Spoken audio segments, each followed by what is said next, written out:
بسم اللہ الرحمن الرحیم۔ السلام علیکم۔ جب رسول خدا صلی اللہ علیہ وآلہ وسلم نے مکہ سے مدینہ کی طرف ہجرت فرمائی تو امیر المؤمنین علی بن ابی طالب علیہ السلام کو مکہ میں ہدایت کے ساتھ ٹھہرایا کہ وہ تمام امانتیں ان کے مالکوں کو واپس دے کر بعد میں مدینہ کی طرف روانہ ہوں۔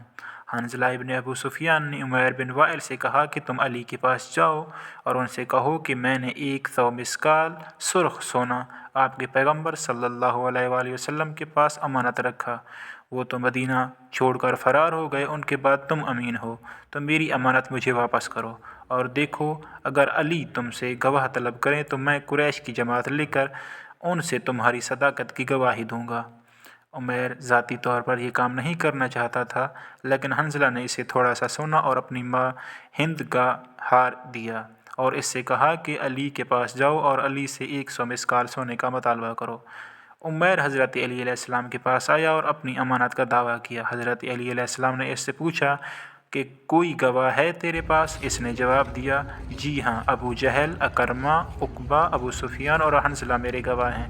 امام علیہ السلام نے اس سے کہا کہ تم مکر کر رہے ہو اور تجھے ان مکاریوں سے ناکامی ہوگی، جاؤ اپنے گواہوں کو لے کر صحن کعبہ میں آ جاؤ۔ وہ گیا اور اس نے اپنے گواہوں کو امام علیہ السلام کے پاس حاضر کیا۔ امام علیہ السلام نے علیحدہ علیحدہ گواہوں سے اس امانت کی نشاندہی پوچھی۔ آپ نے عمیر کو الگ کر کے پوچھا کہ یہ بتا کہ کس وقت تو نے یہ امانت حضرت محمد مصطفیٰ صلی اللہ علیہ وآلہ وسلم کے پاس جمع کرائی تھی؟ ایک نے کہا کہ صبح کے وقت اس نے امانت جمع کرائی تھی۔ آپ نے ابو جہل سے پوچھا کہ بتا عمیر نے کس وقت یہ امانت محمد مصطفیٰ صلی اللہ علیہ وسلم کی سپرد کی؟ اس نے جواب دیا کہ مجھے معلوم نہیں۔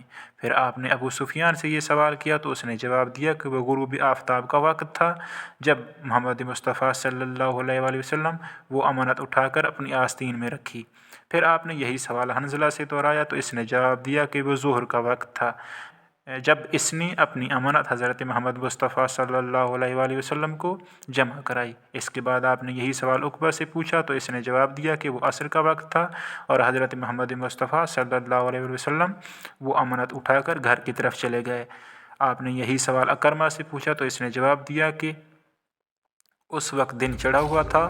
حضرت محمد مصطفیٰ صلی اللہ علیہ وآلہ وسلم امانت اٹھا کر فاطمہ زہرا سلام اللہ علیہا کی گھر کی طرف روانہ ہوئے۔ امام علیہ السلام نے گواہوں کے اختلافات کو واضح کیا جس سے قریش کا مکر و فریب ظاہر ہو گیا، اور بعد میں حضرت علی علیہ السلام نے عمیر کی طرف دیکھا اور اس سے کہا کہ تو نے جھوٹ کیوں باندھا اور تیرے چہرے کی رنگت زرد کیوں ہو رہی ہے؟ عمیر نے کہا کہ ہم مکر و فریب سے کام لے رہے تھے، مجھے خدائے کعبہ کی قسم میں نے حضرت محمد مصطفیٰ صلی اللہ علیہ وآلہ وسلم کے پاس کوئی امانت نہیں رکھی تھی، اور اس جھوٹے دعوے کے لیے حنظلہ نے مجھے تھوڑا سا سونا اور ہار بطور رشوت دیا تھا، اس لیے میں نے ان کے بہکاوے میں آ کر یہ تمام کام کیا۔